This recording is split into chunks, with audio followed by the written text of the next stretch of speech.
Bien-aimés, chers tous, frères et sœurs en Christ, bonjour et bienvenue dans cette étude biblique. Nous lisons aujourd'hui le livre d'Agée. Agée, un des 12 petits prophètes dont la prophétie se résume en 2 chapitres. Nous allons intituler cette étude « Fixer son cœur sur une priorité à réaliser avec zèle ». Fixer son cœur sur une priorité à réaliser avec zèle. La suite après la prière.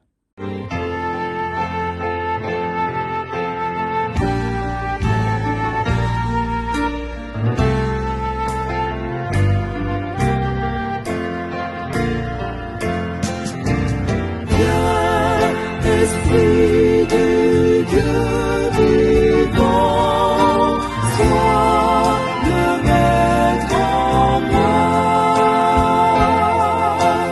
Viens, Esprit de Dieu vivant, sois le maître en moi.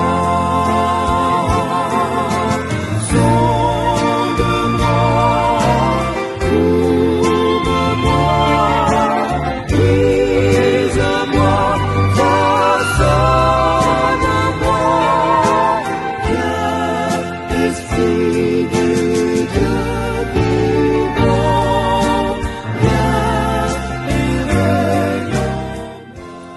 Jésus-Christ. Amen. La prophétie d'Agée nous situe dans une période où, après des décennies d'exil à Babylone, le peuple de Dieu, le royaume de Juda, a la possibilité de retourner en Judée pour rebâtir le pays, rebâtir le temple de Jérusalem et s'établir à nouveau dans cette terre promise après des décennies d'exil.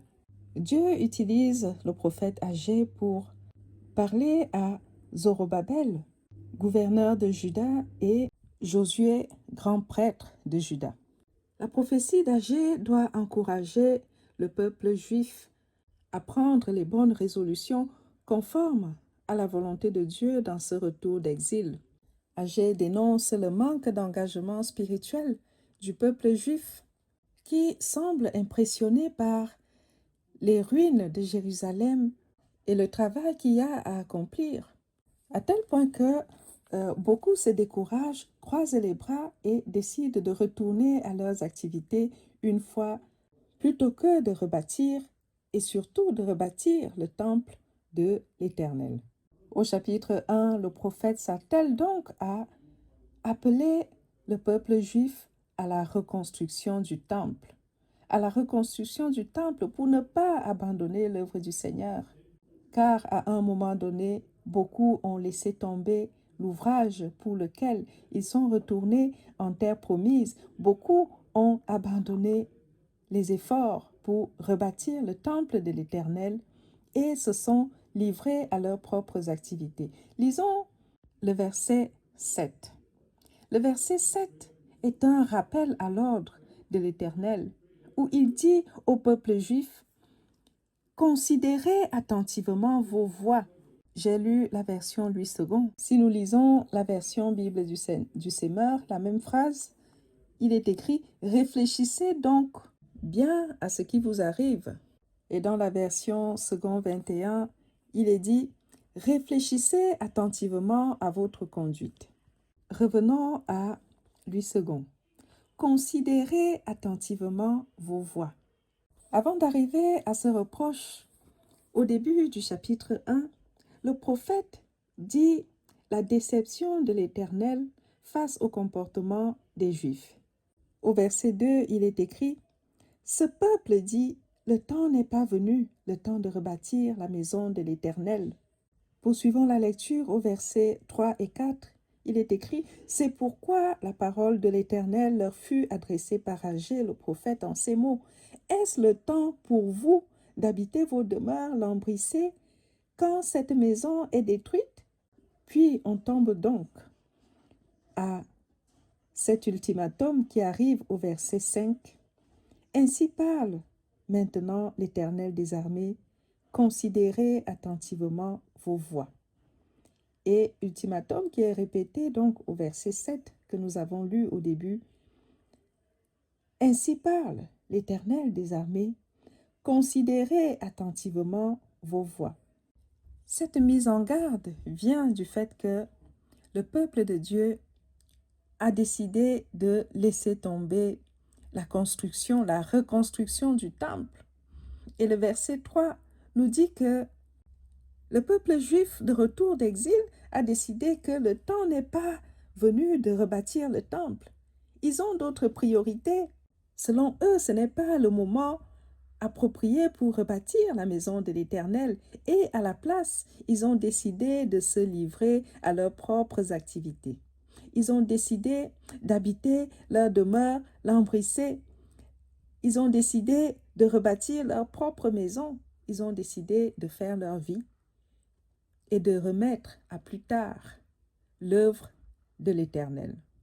Alors Dieu envoie son prophète leur dire, « Faites attention à vos priorités, parce que vous me reléguez au second plan, parce que vous avez décidé que moi, je compte pour peu dans vos vies, parce que vous avez décidé que la priorité dans vos vies, c'est d'abord vos activités et ce qui vous concerne, vous, attention. » Et lorsque nous lisons à la suite, à partir du verset 9, Agé annonce aux Juifs ce qui arrive lorsque on choisit de reléguer Dieu au second plan.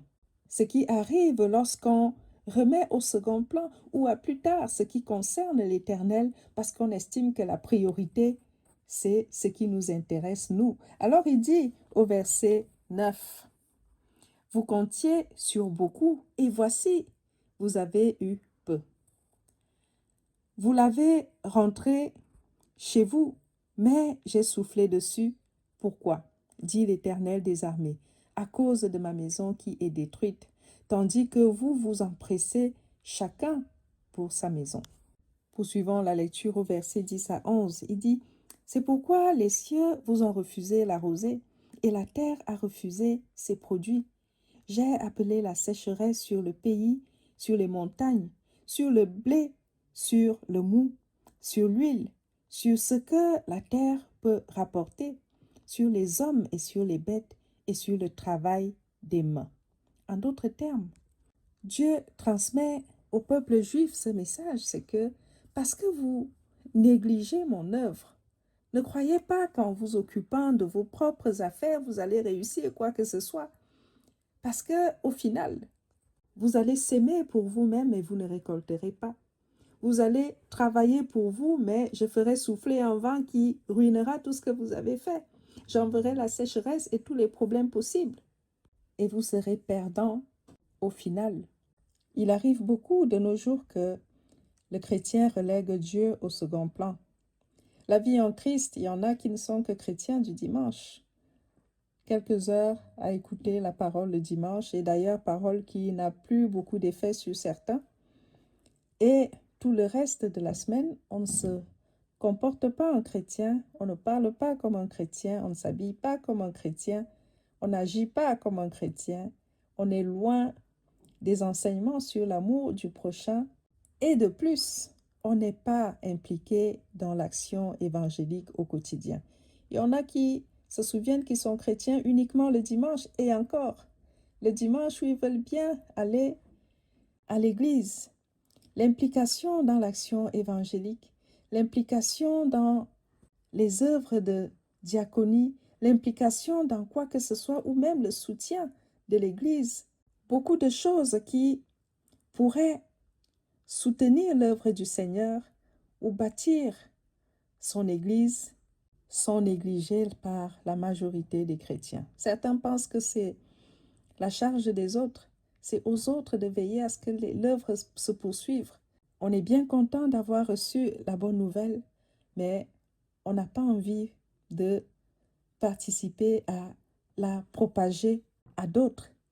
Or, l'annonce de la bonne nouvelle, propager la bonne nouvelle du Christ qui apporte le salut, demande un certain investissement en temps. Il faut du temps. Consacrer du temps à l'Éternel dans toutes les actions évangéliques, pas seulement le dimanche, en moyens même financiers, en moyens même matériels et même en moyens intellectuels, beaucoup ne se sentent pas concernés. Ils sont bien trop occupés à chercher leur propre épanouissement, leur propre développement. Et c'est pourquoi parfois nous sommes étonnés de voir que on travaille, mais on a l'impression que l'argent travaillé s'envole dans des futilités et qu'on n'arrive pas vraiment à s'épanouir. Et que même certains qui touchent beaucoup moins d'argent arrivent mieux à s'épanouir et à réaliser de grandes choses que nous. Pourquoi? Parce que Dieu dit à ceux-là qui choisissent leur propre voie, estiment que Dieu n'est pas leur priorité et que son œuvre n'est pas leur priorité. Dieu dit ceci à travers la prophétie d'Agé. Continuez à travailler pour vous-même et à négliger. Eh bien, vous sèmerez et vous ne récolterez pas. Vous travaillerez, mais vous ne jouirez peut-être pas du fruit de ce travail. Il est bon pour le chrétien de savoir choisir ses priorités. Lorsque le Seigneur Jésus enseigne quel est le plus grand des commandements, il dit le plus grand dans Matthieu 22, des versets 36 à 40, le plus grand des commandements, c'est aimer Dieu de tout son cœur, de toute sa pensée, de toute son âme. Que voilà le premier de tous les commandements. Et le second qui lui est semblable, c'est aimer son prochain comme soi-même. Toute la loi de Dieu se résume en ces deux commandements. Alors, face à cette prophétie, on doit pouvoir se poser la question de savoir, dans la marche avec Christ, quelle est la priorité et de quelle façon on montre à Dieu qu'il est une priorité pour nous, si toutefois on essaye de le faire. Dieu, lorsqu'il voit l'effort consenti pour lui donner une place de choix dans sa vie, lui qui est tout-puissant peut bénir en retour la vie de ses enfants. Si nous lisons au chapitre 2, verset 8, le chapitre 2 d'Agé au verset 8, Dieu dit, « L'argent est à moi et l'or est à moi, dit l'Éternel des armées. » Alors celui qui cherche l'or et l'argent devrait chercher d'abord Dieu. C'est pourquoi Jésus a dit dans son sermon sur la montagne, lisons Matthieu 6, au verset 33, il dit, « Cherchez premièrement le royaume et la justice de Dieu, et toutes ces choses vous seront données par-dessus. » Voilà comment le chrétien est appelé à fixer ses priorités. Rechercher premièrement le royaume et la justice de Dieu. Rechercher la volonté de Dieu en premier et tout le reste lui sera accordé sans qu'il ait besoin de chercher, sans qu'il ait besoin de souffrir, sans qu'il ait besoin de se tracasser. Il recevra en abondance. Voilà le message d'Agé. Considérez attentivement vos voies. Choisissez, fixez vos priorités. Faites attention à la place que vous donnez à l'Éternel. C'est Dieu qui est source de toute grâce. Alors, il veut bénir ceux-là qui lui donnent une place de choix. Le texte d'Agé nous dit que Zorobabel a entendu la voix de l'Éternel, ainsi que Josué, le souverain sacrificateur, et tout le reste du peuple. Ils ont eu la crainte de l'Éternel et ont décidé de se mettre à l'œuvre.